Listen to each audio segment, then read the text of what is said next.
Olá, sejam bem-vindos. Estamos iniciando mais uma edição do Minha Entrevista Coletiva. Hoje, mais uma vez, o assunto é esse recorrente, não só neste programa, mas em todos os veículos de comunicação. A seca, a falta d'água e suas consequências. E como é que nós estamos nos preparando para conviver com isso agora e no futuro? Vamos ouvir hoje uma pessoa que ainda não falou, né? Pelo menos não tem sido muito ouvida. Nós vamos falar hoje com a gerente de sensibilização e gestão do consórcio da bacia do PCJ. Vamos falar com Andréia Borges. Tudo bem, Andréia? Seja bem-vinda. Muito obrigada. Conosco também a jornalista aqui da Rede Bandeirantes de televisão, a Gabriela Olmos. Tudo bem, Gabriela? Tudo bom? Tudo bem. Vamos lá então, gente. O que é que não se falou ainda sobre esse assunto da falta d'água? Quem é o culpado disso? Agora nós já estamos na fase de procurar os culpados, né? Nós vamos à primeira pergunta da Gabriela Olmos. Bom, Andréia, primeiramente eu queria que você explicasse para quem está assistindo sobre o que é a outorga do sistema Cantareira, como funciona, né? Enfim, a divisão é baseada em quê? Bom, então vamos lá. Vamos começar do que é o sistema Cantareira, para eu explicar um pouquinho a outorga. Então, o sistema Cantareira é um conjunto de reservatórios, né? E esses conjuntos, né, esses reservatórios são interligados por túneis, né, canais. E essa água armazenada no sistema Cantareira é dividida pela nossa região, aqui da bacia dos rios Piracicaba, Capivari e Jundiaí, e também pela região metropolitana de São Paulo, né, região do Alto Tietê, a bacia do Alto Tietê. Então, o que é essa outorga? Né, a concessionária Sabesp precisa de uma autorização para captar essa água do Cantareira e levar para a região metropolitana de São Paulo. Então, a outorga é a autorização de captação dessa água e transferência para essa outra bacia hidrográfica que é do Alto Tietê. E como que é fiscalizado isso? Assim, quem garante o que está sendo distribuído, o que está sendo levado para lá, o que fica aqui? Então, tem vários monitoramentos. Inclusive, no site do consórcio PCJ, tem um link para o site da Sabesp, que tem lá as quantidades de água que são, né, transferidas por esses canais, né, os túneis, né. A outorga é pelo DAEE, Departamento de Água e Energia Elétricas, né, que foi, né, transferida pela ANA. Então, aqui no estado de São Paulo, o DAEE é que organiza isso, que toma conta e fiscaliza a outorga. Agora, essa outorga confere à Sabesp o direito de retirar do sistema quanto? Qual o volume de água? 31 metros cúbicos por segundo. Mas ela está tirando menos. Está tirando menos, né? Porque é aquela vazão primária. Então, tem dois tipos de vazão. A vazão primária, que é o mínimo, né, outorgado dessa licença que ela pode retirar. E uma vazão secundária, que somando essas duas vazões, dá essa vazão máxima de 31 metros cúbicos por segundo. Então, hoje, né, a Sabesp está retirando menos de 31, porque os reservatórios estão cada vez menores, né, a água armazenada está cada vez menor. Então, eles estão captando menos, né, que é essa vazão primária. E por isso que se fala que São Paulo já deveria ter racionamento, né, para poder retirar até menos do que os 31, que retirando menos, viria mais para cá, para os outros rios, né, sobraria mais águas para os rios. Né? Até a nossa preocupação maior é manter o reservatório. Então, a gente tem que preservar ao máximo o reservatório, né, porque o Cantareira hoje já está 9%. Então, daqui a pouco, né, o seu volume útil vai ser zerado, né? A previsão é que isso aconteça em julho. E com esse volume zerado, a gente precisa captar o tal do volume morto, né? Que todo mundo fala. Que o que é esse volume morto? É aquela quantidade de água que está abaixo do limite de captação. Então, a gente tem os túneis, né, de interligação. Então, o volume útil é aquele que a gente consegue captar sem uso de bombas.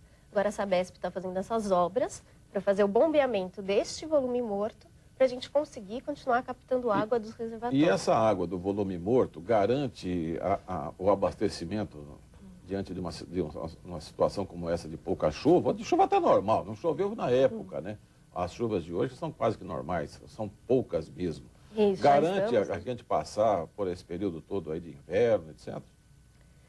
A previsão é que a água armazenada nesse volume morto consiga, né, garantir até uns 4 meses. Né, de reservação, de abastecimento. Então, a previsão é que comece agora em maio, né, já a captação desse volume morto. E, então, a gente prevê que até, sei lá, final de outubro, novembro, a gente consiga, né, garantir o abastecimento. O problema é que a gente sabe que a gente já está no período de estiagem, as chuvas já são poucas, né? Que é o normal. Né? O que não foi normal foi o nosso período de chuvas, que a gente não teve um período de chuvas. Então, a nossa preocupação é, e se as chuvas não vierem no período também do próximo verão? A gente já vai entrar no verão com esses reservatórios, né, zerados. Se não chover o suficiente, que precisa de muita chuva para conseguir voltar, né, ao reservatório. Andréia, me esclareça uma dúvida, até pessoal minha também. Tá? As pessoas até perguntam, às vezes, no programa de rádio, poço artesiano. Cavar o poço artesiano, furar o poço artesiano. Bom, aí ficam perguntando, resolveria o problema? Precisaria de quantos mil poços artesianos? E mais, se não chove, também não diminui a água lá embaixo? O tal lençol freático? Sim, explica pra gente o problema do poço. Por que poço artesiano é a solução ou não é a solução? Não, a gente diz que é uma alternativa, pode ajudar durante um período, mas não é a solução. Por quê? Como você disse, se não chove, né, diminui a água, né, ou não tem água infiltrando pelo solo. E qual é o nosso grande problema hoje, né? Na maioria das casas, a gente tem grandes gramados, grandes áreas verdes nas nossas cidades, né? Então, quando chove normalmente, a água já não infiltra da maneira como infiltrava antes, né? Porque ela escoa, então a gente tem as enchentes, inundações, porque essa água não consegue infiltrar devidamente no solo. Se ela não infiltra, ela não carrega o lençol freático. Então, o que acontece? Que muitas pessoas já estão, né, nos reportando, né? Que elas tentam captar a água, né, do seu poço artesiano, só que a água já está secando. Então, estão tendo que perfurar cada vez mais, né, aprofundar esse lençol, né, para o lençol freático, porque está diminuindo o nível, inclusive, nos nossos lençóis freáticos, né, nesse reservatório subterrâneo. Então não é a solução, a não ser que tenhamos aquele aquífero, como temos em Ribeirão Preto, aquífero Guarani, aquífero né, Guarani. Bilhões de litros ali que já estão depositados ali, né? Outra preocupação nossa é em relação à contaminação também desses aquíferos, né? Porque essa água infiltrada no solo, muitas vezes, né, passa por, né, tem algumas lavouras, os agrotóxicos, né, agroquímicos, a poluição dos nossos rios. Então, toda essa água que vai penetrando no solo, com esse solo contaminado, também essa contaminação pode chegar até os aquíferos e assim prejudicar. Por isso que tem que ter uma fiscalização e um monitoramento constante das condições de água, né, desses poços artesianos. Muitas vezes a população não sabe disso, que ela tem que ficar atenta, né, com esse monitoramento da água, que pode ser, né, às vezes você procura uma alternativa, que você não tem água de qualidade chegando até a sua casa, procura um poço artesiano, e essa água também pode não ser de tão boa qualidade. Aliás, falando em água, estamos aqui, né, com essa água aqui, não será desperdiçada, nós vamos tomá-la, né, para fazer parte do cenário. Você não está com dor de consciência quando toma água já, não, né? Ainda não, para tomar não. Agora o pessoal que está lavando o carro, né, lavando calçada, banho super rápido. Super rápido, né? Bom, Gabriela, vai lá. Eu vou querer voltar na questão da outorga. Essa semana a gente viu na mídia, né, falando sobre a renovação dessa outorga ter sido suspensa, não sei se foi suspensa, mas parou de se falar disso, que deveria acontecer agora no meio do ano, né? Isso. Existe algum documento que regulamentou essa suspensão? A gente corre algum risco da Agência Nacional de Águas chegar aí com isso pronto? E como é que está isso?